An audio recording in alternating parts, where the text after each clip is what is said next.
républicaine se positionne avec beaucoup de chance par rapport à l'avenir et par rapport à son propre défi en tant qu'homme d'État. Effectivement, je pense, en toute honnêteté et en toute modestie, que le président Ibé est sur une voie euh, avec beaucoup d'opportunités, avec beaucoup de chances. Vous savez, ce que nos peuples demandent, c'est du respect, c'est de l'humilité. Nos peuples ne demandent pas qu'on vienne les nourrir comme des oies, dans les gueules desquelles on vient mettre des tuyaux et puis on pompe de la nourriture. Nos citoyens, en situation de difficulté, veulent sentir que celui qui dirige leur destin est un humain capable de les respecter, capable d'accepter leurs conditions et de ne pas mettre du vernis partout. Ce n'est pas partout où le président doit être qu'il faut mettre du vernis pour trahir les réalités. Le président a travaillé à une moralisation de la vie publique. Mais ce n'est pas une moralisation où on dit au peuple soyez juste. Celui qui dit au peuple de serrer sa ceinture, lui-même d'abord, il s'assure que sa ceinture est bien mise et bien serrée. Il a renoncé à son salaire. C'est un acte fort dont l'impact symbolique est redoutable pour engager en toute solidarité le peuple qui doutait des élites illégitimes qui l'ont géré juste avant le 30 septembre 2022. Donc c'est dire qu'il y a des signaux. Et ces signaux nous permettent de nous dire qu'il n'est pas loin d'engager les résultats que notre peuple attend. Au plan de la lutte contre la corruption, il y a un mandat vert qui est donné à l'ASE pour faire en sorte que tous les pilleurs de la République répondent de leurs actes.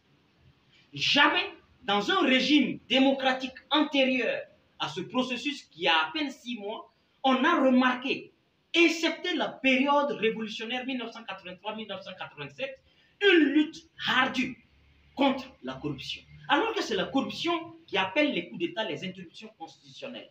C'est la corruption qui crée les frustrations et la fissure sociale entre les masses populaires et leurs dirigeants. Nous savons que la corruption est le lit du terrorisme qui nous agresse, qui menace de nous déloger du territoire burkinabé. Donc, lutter frontalement contre le terrorisme, c'est réussir la lutte contre la corruption. Une lutte perdue contre la corruption, c'est la lutte contre le terrorisme qu'on a également perdu. Donc la gouvernance est un élément clé de victoire contre le terrorisme. Et le comprendre met à l'actif de celui qui dirige le pays un savoir-faire en matière de gestion d'État. Au plan militaire, il y a une réforme tout azimut. Il y a des recrutements massifs. Il y a une bactérie d'action opérationnelle. Sur le plan de la tactique, ce n'est plus les terroristes qui viennent nous attaquer. C'est les soldats qui vont vers les terroristes. On est passé de la défensive à l'offensive. Sauf qu'on ne s'en tient pas qu'à ça. On fait en sorte que désormais, qu'il ne soit pas enlevé aux terroristes la liberté de venir commettre des actes cruels, mais qu'il leur soit fait de regretter à jamais toute liberté prise de venir attaquer une zone. Ce qu'on demande, ce n'est pas de gagner tous les combats contre l'ennemi, mais c'est de réduire la chance de nuisance ou les opportunités de nuisance de l'ennemi.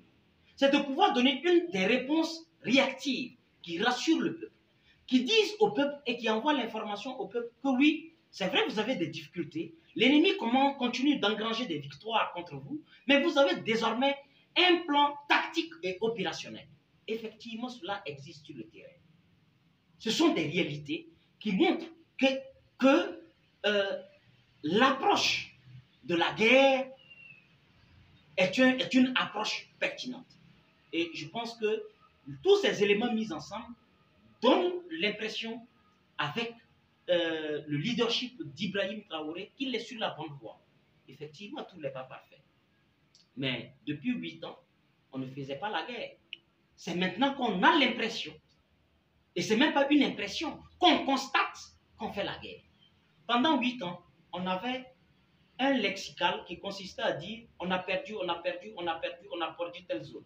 Aujourd'hui, on perd 2 zones, on récupère une zone. On récupère souvent 2 zones et l'ennemi gagne une zone. Ça veut dire qu'on a créé désormais une compétition de victoire et d'échec entre nous et l'ennemi. Avant, ça n'existait pas. L'ennemi était en terrain conquis.